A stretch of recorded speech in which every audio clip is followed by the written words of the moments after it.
21. Cette fiction poétique ressemble beaucoup à un songe réel, celui qui trouble la Priam est sans doute aussi l'œuvre d'un poète.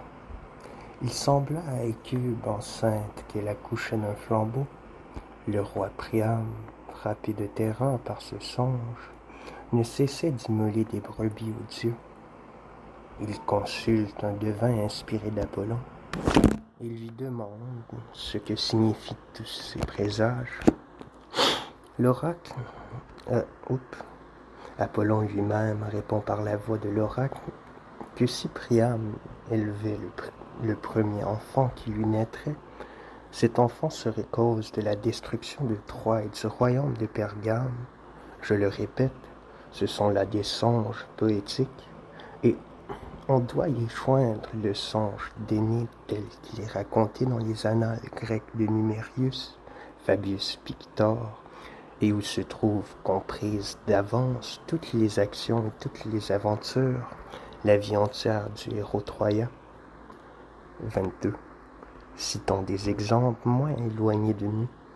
Que devons-nous penser du songe que Tarquin le Superbe raconte lui-même dans le Brutus d'Attius?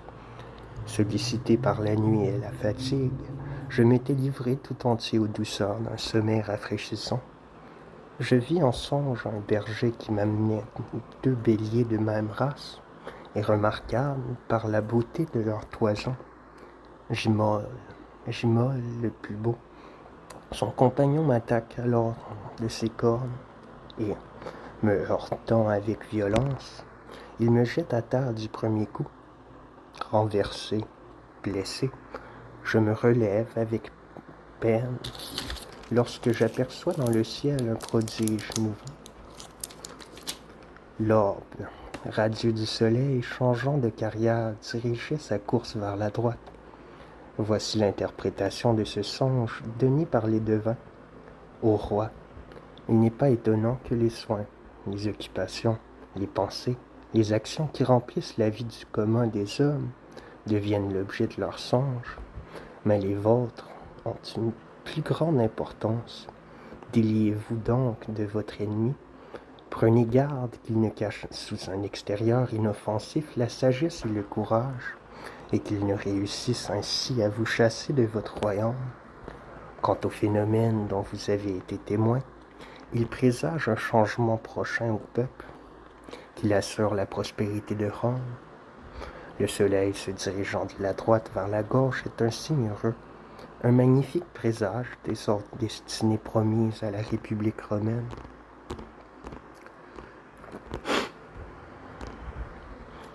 « 23. Revenons maintenant aux exemples étrangers à notre histoire. Héraclite de Pont, homme docte, disciple formé par Platon lui-même, rapporte que la mère de Phalaris vit en songe les statues des pieux consacrés par Phalaris dans sa maison, qui lui semblait, dans son rêve, que Mercure répandait du sang d'une patère qu'il tenait dans sa main droite, et que ce sang, en touchant la terre, rejaillissait de telle sorte que toute la maison en était inondée. L'atroce cruauté du fils ne vérifia que trop bien le songe de sa mère. Dois-je vous citer l'histoire de Perse, de Dinon, et l'interprétation d'un songe du roi Cyrus par ses mages? Cyrus, rapporte cet écrivain, vit en songe le soleil à ses pieds. 3 fois il étendit les mains pour le saisir, et 3 fois le soleil se roulant échappa à ses atteintes. Les mages, qui forment en Perse un collège de savants et de sages, répondirent que les 3 tentatives pour saisir le soleil présageaient que Cyrus régnerait 30 années. Et c'est ce qui arriva à ce prince, qui, monté sur le trône à 40 ans, en avait 70 ans lorsqu'il mourut. Les nations barbares connaissent elles-mêmes en partie les pressentiments et la divination. L'Indien Calanus, montant sur un bûcher ardent, s'écrie « Oh le bel adieu à la vie ! Ce corps périssable, consumé comme celui d'Hercule, Mon âme s'élèvera vers le séjour de la lumière. Alexandre lui demandant s'il avait encore quelque chose à dire. Oui, répondit-il, nous nous reverrons avant peu. Et quelques jours après, Alexandre meurt à Babylone. Je laisse de côté les songes, sauf à y revenir bientôt. On sait que la nuit même de l'incendie du temple de Diane d'Éphèse, Olympia mit au monde Alexandre, et que le lendemain, au point du jour, les mages s'écrièrent que cette nuit-là était né le malheur et le fléau de l'Asie. Voilà, pour les Indiens et les mages. Revenons aux songes. 24. Célius raconte qu'Hannibal, voulant enlever une colonne d'or qui ornait le temple de Junon la Simienne, la fit sonder pour savoir si elle était d'or massif ou seulement doré. S'étant assuré qu'elle était entièrement d'or, il résolut de l'enlever. Lorsque Junon lui apparut en songe et lui défendit d'exécuter son projet, le menaçant, dans ce cas, de lui faire perdre le seul œil qui lui restait. Cet homme plein de pénétration ne négligea pas cet avis, et de l'or, extrait par l'opération du sondage, il ordonna de faire une petite génisse et de la placer sur le sommet de la colonne. Voici ce qu'on lit de plus dans l'histoire grecque de Silénius, à qui nous devons une vie complète d'Hannibal, et qui a servi d'autorité à Célius. Hannibal, après la prise de Sagonte, rêva que Jupiter, l'ayant introduit dans le conseil des dieux, lui ordonnait de porter la guerre en Italie. Il lui donnait avec cet ordre un des dieux pour le conduire. Il lui semblait que, s'étant mis en marche avec son armée, le dieu qui le guidait lui avait défendu de regarder en arrière, mais que, emporté par la curiosité, il avait violé cette défense. Alors un animal féroce lui avait apparu. Ce monstre, entouré de serpents, renversait partout sur son passage les arbres, les buissons et les maisons. Hannibal, frappé d'étonnement, ayant demandé quel était ce monstre, le dieu lui avait répondu que c'était le fléau dévastateur de l'Italie, que, du reste, il marcha en avant, sans s'inquiéter de ce qui se passerait derrière lui. Nous lisons aussi dans l'historien Agathocle que le Carthaginois Hamilcar crut entendre une voix lui annonçant qu'il souperait le lendemain dans la ville de Syracuse, qu'il tenait alors assiégée. Or, le lendemain, les Syracusiens, ayant appris qu'une sédition violente avait éclaté dans le camp des Carthaginois et des Siciliens, attaquèrent les assiégeants à l'improviste et enlevèrent Hamilcar vivant. L'événement justifiant ainsi la prédiction. Les histoires des peuples et la vie des hommes sont remplies de semblables exemples. Sous le consulat de M. Valerius et d'Acornelius, P. Decius, fils de Quintus, est le premier consul de la famille des Decius, alors simple tribun dans l'armée romaine, laquelle était étroitement pressée par les Samnites, n'écoutait que son audace et s'exposait au plus grand danger. À ceux qui lui conseillaient la prudence, il répondit, selon nos annales, qu'il lui avait été prédit en songe qu'il mourrait couvert de gloire au milieu des ennemis de sa patrie. Cette fois, il réussit à dégager l'armée sans perdre la vie. Mais 3 ans après, étant consul, il se dévoua en se précipitant tout armé au milieu des Latins. La défaite des ennemis fut le prix de la mort de Decius. Mort si glorieuse qu'elle fut pour son fils un exemple qu'il brûlait d'imiter. Examinons maintenant, s'il vous plaît, les songes des philosophes. 25. Nous lisons dans Platon que Socrate, détenu dans la prison publique, dit à son ami Criton qu'il mourrait dans 3 jours, parce qu'il avait vu en songe une femme d'une beauté ravissante qui, rappelant par son nom, lui avait cité ce vers d'Homère. Le troisième jour d'un vent heureux, tu gagneras, Titi. On sait que l'événement confirma la prédiction. Xénophon le Socratique, quel grand homme et quelle autorité, enregistra soigneusement ses songes, aussi bien que les faits merveilleux qui les confirmèrent, durant sa célèbre expédition avec le jeune Cyrus. Taxerons-nous donc Xénophon de mensonge ou de folie?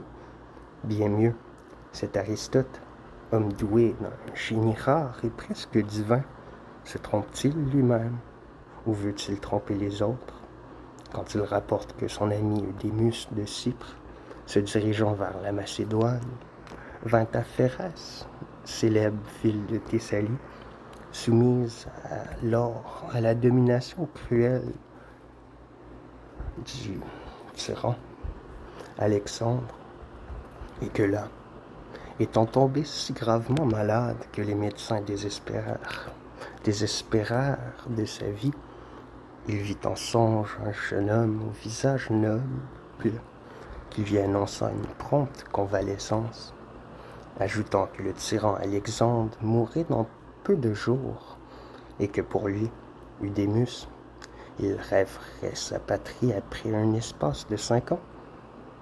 La première partie de cette prédiction, remarque Aristote, ne tarda pas à s'accomplir. Eudémus guérit, le tyran fut tué par les frères de sa femme. Mais durant la 5e année, comme on espérait d'après le songe qu'Eudémus allait revenir de Sicile dans l'île de Cypre, on apprit qu'il avait été tué les armes à la main dans un combat près de Syracuse, ce qui donna lieu d'interpréter autrement le songe et de dire que quand l'esprit d'Eudémus était sorti de son corps, il était retourné dans sa véritable patrie, à l'autorité de ces philosophes ajoutant celle d'un homme profond, d'un poète divin, de Sophocle, qui vit en songe Hercule lui dénonçant le voleur coupable d'avoir dérobé dans son temple une coupe d'or d'un grand poids. D'un fois de suite, le poète négligea un semblable avis, mais, averti de nouveau, il monta à l'aéropage et relata ce qui lui était arrivé. Aussitôt, les aréopagites firent arrêter celui que Sophocle avait désigné. Le prévenu, mis à la question, confessa le vol et rendit la coupe. De là vient le nom du temple d'Hercule accusateur. 26. Laissons là les Grecs. Je ne sais quel attrait nous ramène à notre propre histoire. Voici un fait sur lequel tous nos analystes, les Fabius, les Gellius, plus nouvellement Silius, tombent d'accord. Pendant la célébration des premiers grands jeux votifs, à l'époque de la guerre latine, la ville fut subitement appelée aux armes, en ordonnant plus tard la célébration d'autres jeux pour remplacer ceux qui avaient été ainsi interrompus. Avant de les commencer, et les spectateurs étant déjà assis, un esclave que ton battait de verge traversa le cirque portant la fourche patibulaire.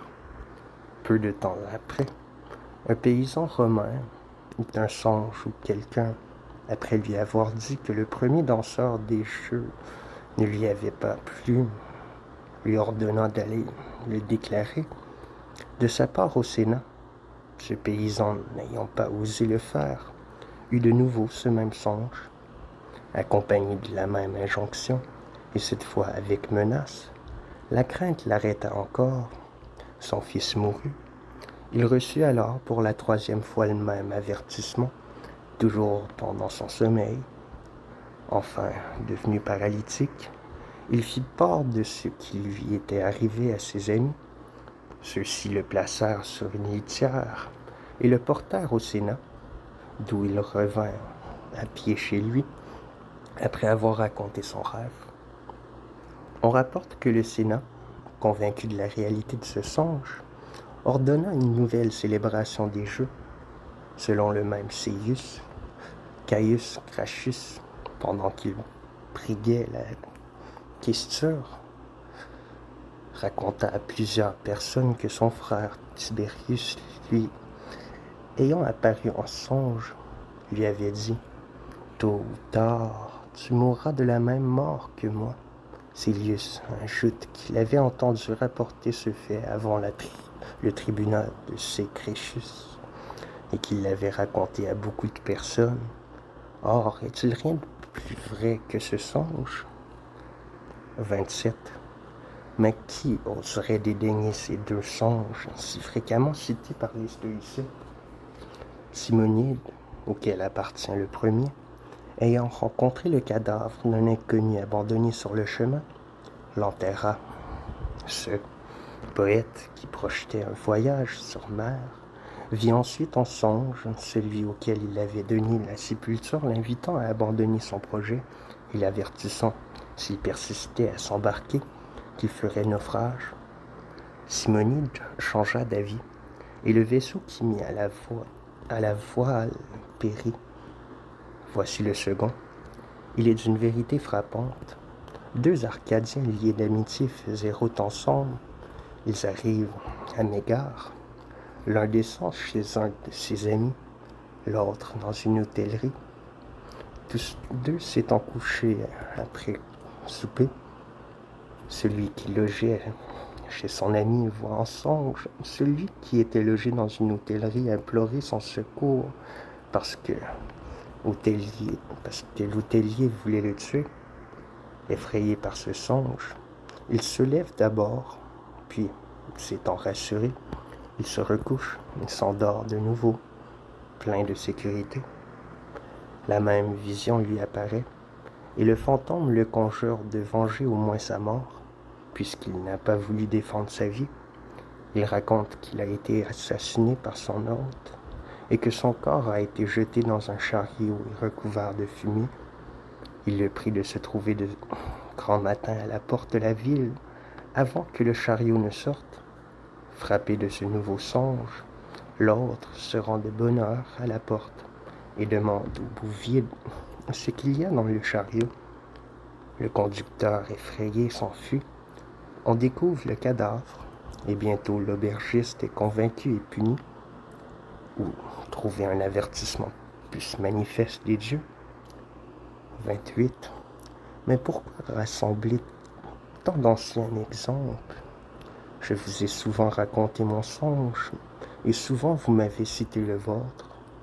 Vous savez qu'étant proconsul en Asie, il me semble en dormant vous voir arriver à cheval au bord d'un grand fleuve, tomber dans l'eau et disparaître, en me laissant frapper de terreur, puis tout à coup vous reparûtes, joyeux pour gravir la rive opposée, où je vous reçus dans mes bras.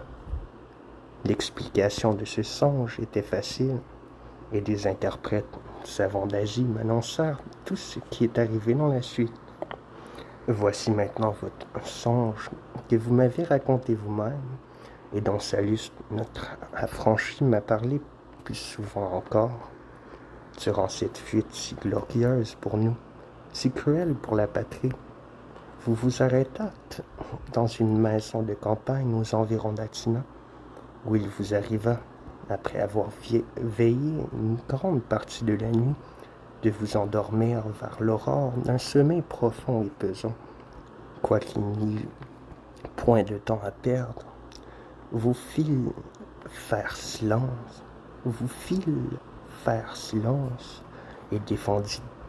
et défendîtes de troubler votre repos. Réveillé vers la seconde heure du jour, voici le songe que vous racontâtes à Sallust. Vous erriez tristement dans un bois solitaire, lorsque Marius, précédé de faisceaux couverts de lauriers, vous demanda la cause de votre tristesse.